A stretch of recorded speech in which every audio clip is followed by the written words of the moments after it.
Good morning, good afternoon, and good night, and welcome to the Amateur Otaku Podcast. How is everybody doing out there? I am Brandon Alvarado, the Scarlet Fan here, and I'm so excited to be back here to talk awesome anime and manga with you guys. We have a great topic, a very interesting anime film made by a French company. We're going to be talking about The Summit of the Gods, produced by Folivari and directed by Patrick Imbert. It is based on a manga that was released back in 1998, and it's so awesome, so amazing. And to talk about it with me is my good friend and co-host, Mr. Mike Thomas. Brandon, this was a very fascinating watch. And, you know, I don't know, just getting into, like you mentioned before, this being a French film and an anime, it's just very unique, and I can't wait to talk about it. It was something that took us by surprise. We were looking for a film to cover because we either cover we either do a weekly series depending how big the show is, or bi-weekly. We cover manga weekly, and we decide to do either a full season review or a film review at least every 2 weeks to always have something fresh and interesting. And when we found this movie in the Netflix library, we figured, hey, this is like an interesting, you know, it was an interesting pick because it's not your typical action fantasy anime. It is not your typical slice of life movie. Um, Even though the picture reminds you of Cliffhanger, this movie is not Cliffhanger. Um, but at the same time, what a very amusing and satisfying surprise. The talent behind the film, the artistry, the art. Um, it's there's so much with this movie that we need to talk about, and we're excited to be covering this. If you guys are interested in watching this film and don't want us to spoil, don't worry. We're not going to go crazy, really spoiling the events. This is us just reviewing the movie from a first watch, because at the end of the day, we want you guys to go see it because it's this type of film that you should experience, just like the climbing, for yourselves. Yeah, Um, for sure. and if you love what we do here at the Amateur Talk Podcast, make sure you click on that subscribe button and click on the bell subscribe button on our YouTube channel. Click on that like button, share with your friends, and click on that bell for notifications so you don't miss any videos, any coverages, and any reviews of the Amateur Otaku Podcast. And if you want to listen to us in podcast form, listen to us on Spotify, Radio Public, Google Podcasts, Apple Podcasts, wherever podcasts are found, except Podbean for some reason. I don't know why. If you guys are missing our good friend Doc Isaac, he is asleep. But don't worry, he's still around. so, but we're letting him rest for a little bit while we cover Summit of the Gods. Now, um, Mike, I gave you when we were planning this recording. I looked up three different options, three different particular movies, all very different, by the way, Yeah.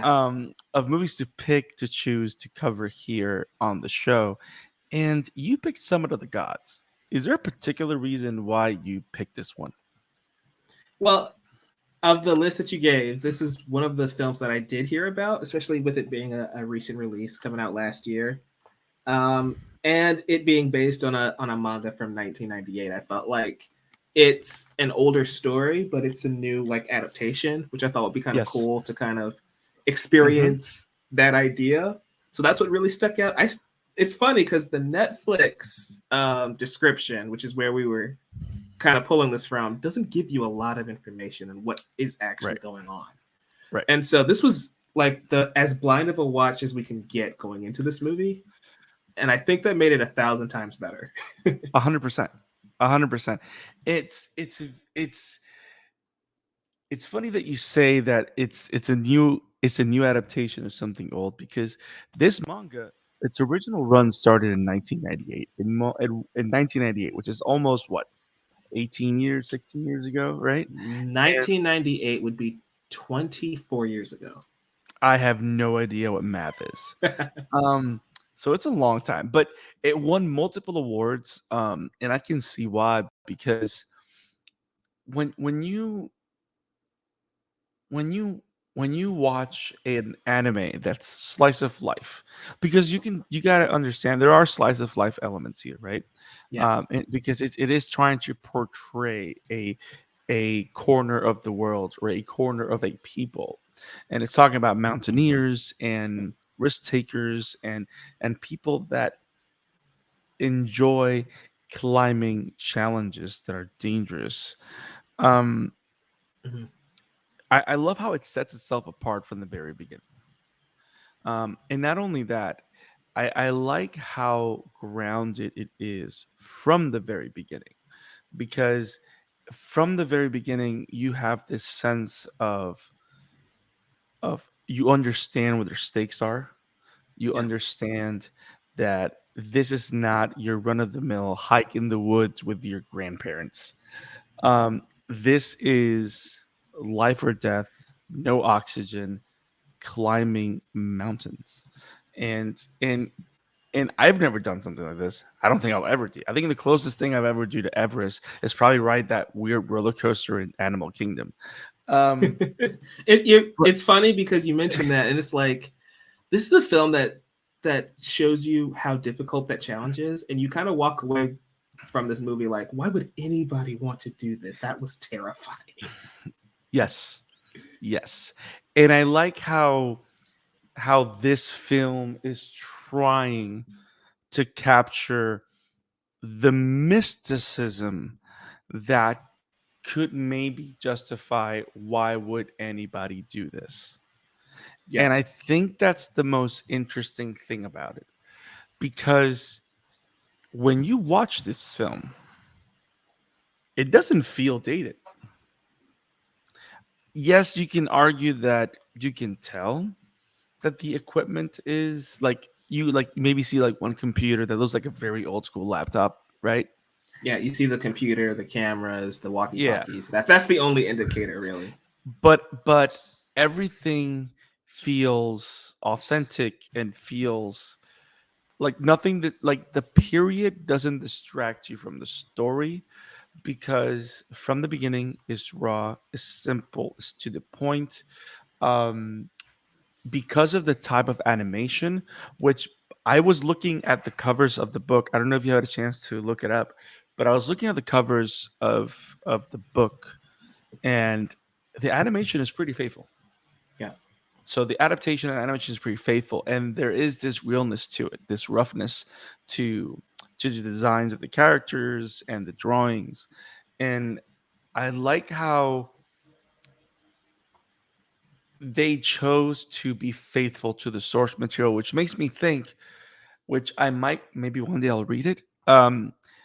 But it makes me think that the experience of reading it would have been, or should be, as dramatic and as profound as it is watching the film, because it feels like we're watching something jumping out of the pages. It also it doesn't feel like an anime, and I don't mean that as like a slight at all. It feels Right. honestly like a documentary, right? Like we're Yes. going with these Yes. people, learning about this. Like this isn't a major spoiler, but one of the characters is a reporter, so you kind of have that angle going Right. with it. Well, And he's so I technically the main character. He's like the narrator. yeah, Right. and so it gives this it again, like you said, gives that like authentic feel of like we're just following these characters on this grand adventure, and not in Hmm. a shonen like Dragon Ball Z or Naruto type of Right. way, but it doesn't feel like an animated movie. The way it's shot, the way that the Right. characters are, it just feels like this could have been a live action film, and you wouldn't have to change a single thing about it. Right. And it's funny that you say that, because yes, you have the reporter angle, but even the way we view his story, it always feels like outside looking in, as opposed to when you have a film that has a clear protagonist that you're literally following what he sees, right? Right. Here it's sort of like a third person, or actually I think second person is what I'm looking for, because it's more of a window looking in, as opposed to just walking with the main character throughout the story. Does that make sense? Yeah. Which I think is why you're 100% correct about that documentary feel, because you could argue, just like you said about live action.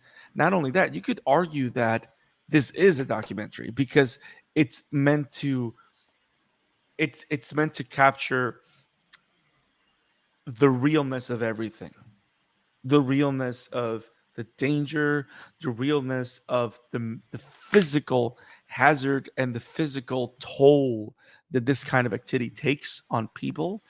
Um, but I love also how, especially when being introduced to Habu, Mhm. um, I love the sense of mystery, adventure, and joy that pushes a character like Habu forward. Oh yeah, for sure. The sense of discovery, and I like how it finds, without without mystifying it to the point that it feels that it's unreal. It finds a way to kind of give you an idea of the mystery that what fuels these people, which is what I love. I think that's what I like the movie about the most, is that I walk away from this questioning why would everyone do that, because I would never do it, but at the same time going like, so it's all about the journey. Yeah, Like, to to to think to think that getting to the top is all that matters, no matter notwithstanding whatever happens after. That's just powerful. for sure, for sure. And I'm with you. Like it's one of those things where when you start to think about it, it's a story about determination and even kind of an obsession, right? With wanting to get to the Yes. top, wanting to Yes. strive for this goal of yours, as crazy as it is. And Mm-hmm. in a way, our two leads in this film, right? We have a climber and we have a reporter. The Mm-hmm. reporter's obsessive nature and determination to get this story out Yep. is running parallel with our other character who wants to climb this unreachable mountain essentially. Mm-hmm. Mm-hmm. And so I And feel like that plays off really well, and like the ending of the movie is so powerful with how it plays that up.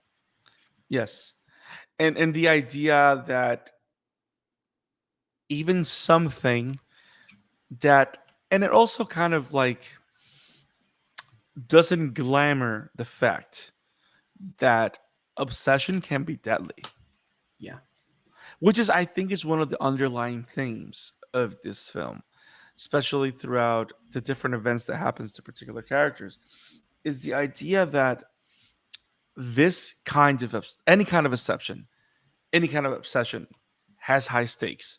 yeah, And the idea that someone is so obsessed with something that understanding that that can be a result, they still go for it. Which kind of like shows you the dichotomy between obsession and passion, right? for sure. Like, other people see it, all the people see as obsession, other people, and but they see it as a passion, as something that they cannot live without. Like, the only thing that would matter, like, for example, it's like when it comes to people that love to write or have a passion for writing, it's like a lot of times you feel that, sometimes you feel incomplete if you don't sit down and put something down, or sometimes you're having a really bad month or life period because you feel like, I feel that there's been so long since I put something down on paper, Yeah. right? And on the flip side of that, there are some people who will think you're crazy. Writing is awful. I hated that. Yes, yes. And that's why I feel like this is relatable in different aspects, Hmm. not just people who want to climb Mount Everest, right? Right. You can transfer this to any sport. You can transfer this to any art form. Um, and but also it's interesting how I think that the name of Summit of the Gods is a play, right? Mhm. Because it makes you think that it kind of talks about the idea that for you to be better than the rest, you're going to sacrifice mortality, and sacrificing mortality as the fact that you either not going to have any life, or you're not going to have any friends, or you're literally going to use your life. And what I mean by that is like, We know about people that became the best of the best, but those were the most lonely of people. I mean, you love sports, so I know you hear stories like this all the time in the Yeah, I world of mean, you sport. can just equate that to like Michael Jordan, right? Where Right. you watch a documentary like The Last Dance, and you see how he kind of all of his teammates he ended up pushing away because he kept striving for greatness, Yeah. and it got them to the mountaintop, 6 championships, but that ultimately ruined their relationships because he kept Yeah. striving to be the best. It's the same Right. idea. Right. He's looked in history. It's interesting how he's also the best. He's considered one of the best players in the game, but he's also seen as one of the worst partners in game, Yeah, which is like that idea that goes hand in hand. Which it's interesting because in different stories, in different types, in different mediums, every time you have someone that's striving for greatness, you sacrifice what makes you human, which is interesting because I think it's one of the, like, for example, one of the arguments I think that Whiplash makes, like, this kid that wants to be a drummer, that wants to be great, right? um because he wants to have a normal life like everybody else, his music starts to lose. But when he finds this antagonist, or he finds this rival in the conductor, and he starts sacrificing all the things that other people would consider normal, that's the only way that he grows as a musician and exceeds and is able to literally meet his rival eye to eye, right? yeah, It's something that's so powerful and so interesting, which also kind of informs the kind of relationship that Habu and Fukumachi have. Fukumachi being the reporter, Habu being the climber that we're following. Because one of the things that I like, and this is not a spoiler because we already mentioned they're the main characters, but the idea that Habu's not going to climb with just anybody. He's going to test if others have the same passion as him, yeah, because that's one of the things that you notice whenever you're as passionate as Habu was about climbing, is that not everybody's as crazy about it as you. People want to party. People have to go to work. People have to live. But that's where other people don't understand. That's for some people, climbing is living, which I think is kind of like the metaphor, which is like the the costs of doing something great. I don't know. I'm ranting. no, yeah, I mean, you're totally right, though. I feel like that's the message of the movie, and I'm glad we were able to loosely talk about the themes and ideas that this movie wants to convey without going into major spoilers. Yeah. I feel like what really tops it off, though, is like the animation is just gorgeous. Yes. Like the background we have here, you guys saw at the very beginning of this Yes. Yes. video. It's just beautiful. It's like every background is a painting. Honestly, Yep. it's just like a Yep. canvas. But then you also integrate like how they communicate with you visually, like through their pain and Mm-hmm. all that type of stuff. The use of colors, I think it's just beautifully animated Yes. and wonderfully Yes. presented, and the score is fantastic too. No, the score is great, and I love how you mentioned that when you look at the visage of all the mountains and the climbs, right? Everything looks beautiful. But I love how also they use those panoramic shots of all the different climbs, right? um, but also showing how nature cannot be trusted. Because on one moment you're looking at this beautiful visage of the mountain, at the other moment you see the darkness that the mountain can bring to a climber. Yeah, How the mountain is a climber's best and worst enemy at the same time. And and I find that, like, it kind of acts like a character in and of itself. You know what I mean? for Like sure. the elements are a character. I don't know. It's awesome. um, For sure, did for you sure. have I mean, you can say the elements are like the antagonist of this story when you think true? about True. I mean, there's no Majin Buu, but there's the mountain. it. Now, I don't know if you know this, but I did a little bit of research, and which I found brilliant, which I think it's what makes this story stand out so well. Um, is that the whole thing about George Mallory? That's a true story. Habu and Fukumachi are fictional characters, but Habu is based on an actual climber. So this is like, not to say that this is an actual real story, but it has a lot of elements that are situated in truth, Mhm. which I think that best best non-fantasy fiction is grounded in truth. Yeah. And this is definitely a great example of that, because you take a little bit of this, a little bit of this here, and then you make the story to make it compelling. Um, because it connects you. You can actually go back to the history and read about it. You can go back to read about George Mallory and the different expeditions that he went into, and the idea that, yeah, there's a bunch of people that do this and they're all crazy. Yeah, but I mean, you everybody's a little bit crazy to follow their insane dreams, right? And try to achieve True. these incredible goals. Like all athletes are a little bit crazy to think, Yes. yeah, I'm going to go out there and be the best basketball player in the world or the best quarterback in history. Yeah. Yeah. And then retire and come back. Um Hmm. Sorry, Brady. But yeah, man, I mean, I don't think there's that much to say. I mean, if you guys want to live an experience, because I think that's the biggest thing here. I mean, this film, what was it that it premiered? I was looking at, I think it premiered in the Cannes Film Festival. I'm pretty sure it was Cans. Yeah. Yeah, it was Cannes, which, by the way, it's one of the biggest festivals in the world. Um, and the fact that this film was there, it is pretty awesome.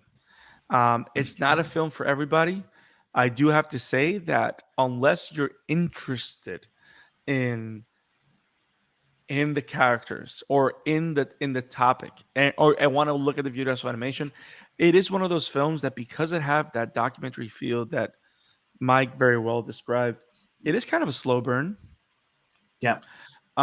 It builds into the action, but when it gets to those tense moments, can we talk about how raw and emotional those stakes are when they kick in? Oh yeah, it's the high point of the film for me. I feel like that's when the slow burn really pays off, right? Hmm. Whenever a movie is that slow, it has Yep. to build to something. And I feel Right. like this film executed that perfectly to where when you get to those stakes and you get to that moment of tension, Yep. that's when it all kind of hits you like a truck. No, and it's interesting that, n- thinking about it now, a lot of those moments feel predictable, but the execution is so perfect that they, like you said, they hit you like a truck. It's an emotional ride, it's an emotional climb and descent. But if you want to watch a beautiful anime art movie, you gotta watch Summit of the Gods. It's great. And it's Yeah, available on Netflix anywhere. definitely. It is a fantastic film. And I don't think you'd regret spending time with this film at all. It is just so intriguing, especially again, as an anime movie, it is one of the most unique anime films I've seen in a while. I Yeah. have a question for you, Brandon, right quick Yeah, before go. we wrap things up. Yeah. Did you watch this in French or English? I watched it in French and I find it very interesting, because I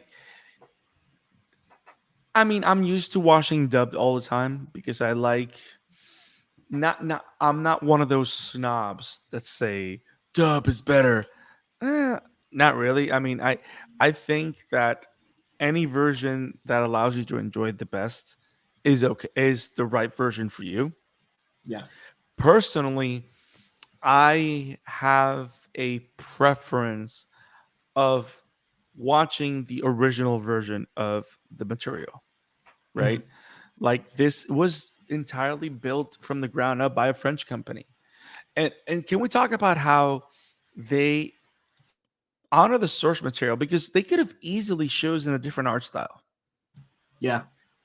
Because think about it. I mean, I kind of I went into Folivari's website, which is the production company that developed some of the gods, and they have very different art styles for a lot of different projects. So they could have done a lot of different. They can do an animation that's more in tone with what French animators would probably be known for. But no, they decided to do a faithful adaptation because they trusted the work, which makes me think about the international reach that anime as an art form has acquired over the years. Oh yeah, for Um, sure. that that we I think it's being standardized as like as an option, right? Because a lot of times, like you would think like not it was solely Japanese, right? But it's like similar to what Nickelodeon did with Avatar. Like, I mean, not just because I know you're a fan of it, but bro, that's anime. It's not. There's no way you can say that the roots are not there. The inspiration is not there. You know what I Yeah, mean? that's 100% an anime. That's Let's that's be that's a real. hundred right. So it's like I love that films like this allow us to see anime in a refreshing form, and other countries using the art style to honor the auteur's original intent, because they trust the material, they trust the animation, the art, and they see the art as part of, because whenever you watch anime or whenever you read manga, right? And I think we were talking about this when we last talked about team up missions in My Hero Academia, because the mangaka for team up missions has a cleaner drawing style, and we talked about how that kind of changes kind of the tone and the way we're enjoying the stories, not because they're bad, they're just it's a different refreshing take on something we already love, right? Right. So so the idea that they're able to understand that part of the story works because of the animation that carries it. Just like the idea of animation as a means of performance, right? Because that's the whole thing, right? Because when you watch a film and you see an actor employing a performance, like you know how a lot of people are talking about. I was reading this on Twitter, but I don't know. I'm rambling, but I'm gonna make sense. I promise. No, you're good. You're um, good. so you know the whole conversation around Colin Farrell's Ben Penguin, right? Yeah. Like a lot of people are talking about that you could have just grabbed a fat actor or someone that looked like the Penguin to play the Penguin. But the reality is, a lot of actors have spoken against that, saying that you could have gotten someone that would look to the Penguin, but you would not have gotten the performance that Colin Farrell delivered.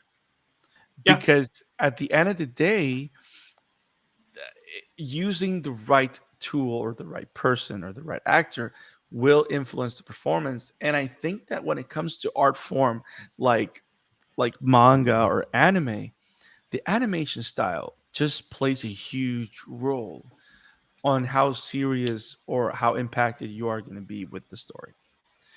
And I think they kind of got that, which is why they stuck with this. Would you agree? I agree 100%.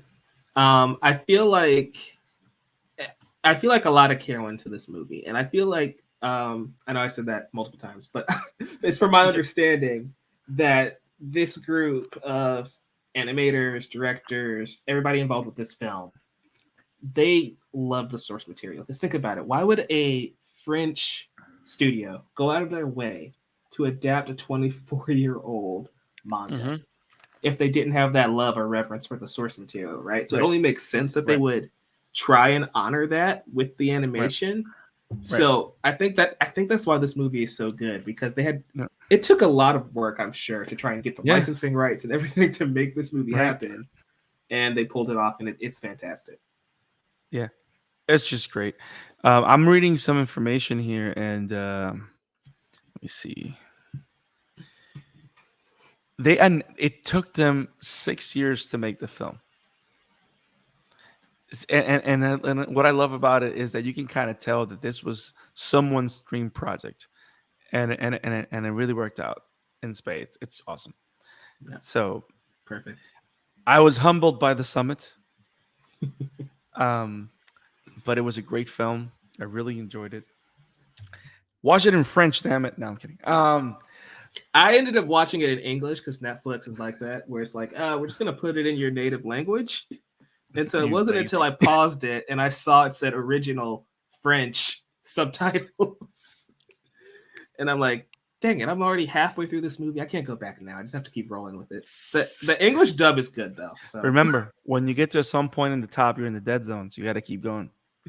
exactly. Hey, you were in the dead zone, huh? Yeah, definitely. That's why I texted you. I'm like, hey, just so you know. Oh, that was when you. That's when you caught it. It's like, Yep. yeah, he's like, well done, well done. But yeah, guys, if you guys want to have a awesome movie experience, watch the Summit of the Gods. It's awesome. It's great. If you love slice of life, if you love documentaries, if you enjoy movies like 127 Days, movies like Free Solo and stuff like that, this is an anime variant of that. Haha, variant.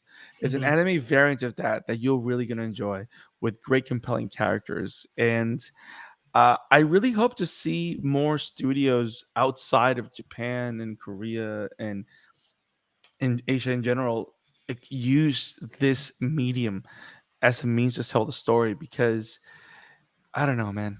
The animation is just great.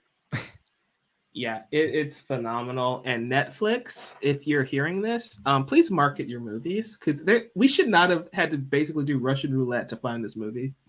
Yes, please. And not only that, it's a Cannes released movie, damn it. It was in Cannes. Come on, bro. Do better. I Yeah, mean, I wonder if we were in a VPN located in France, I wouldn't be surprised if this is like right up there. I'm yeah, it thinking probably would be maybe, like on the homepage, but yeah, but then again, states, right?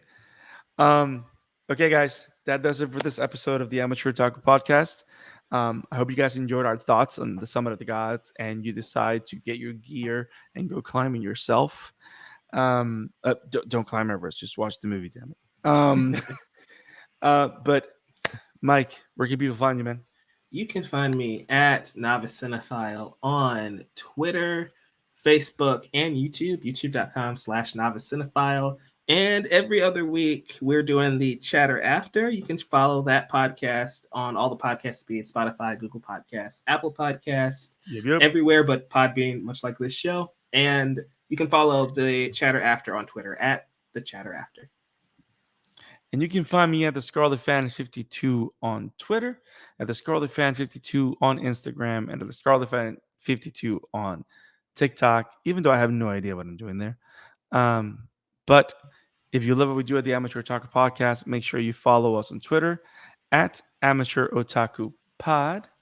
And if you love what we do in our YouTube channel, make sure you subscribe, click on that like button, click on that bell for notifications so you don't miss any coverage at the Amateur Otaku Podcast channel. We are covering My Hero Academia, even though it's on break, My Hero Academia Team Up Missions, Doron, Kaiju number 8, Spy Family, and multiple other movies and series every single week. If you love Netflix selection, and a vast variety of movies. There's a brand new anime movie coming soon called Bubble, which we will be covering very soon. I hope you're excited about it. I know we are. So stay tuned for more Netflix coverage of awesome anime content. Because apart from the whole Crunchyroll Funimation thing, Netflix has been ahead of the game for a while. So kudos to Netflix, even though they're losing subscribers. But we're not going to talk about that. Yeah, it's a different podcast. We will see you next time, guys. Have it awesome. Keep Peace. climbing. Plus Ultra.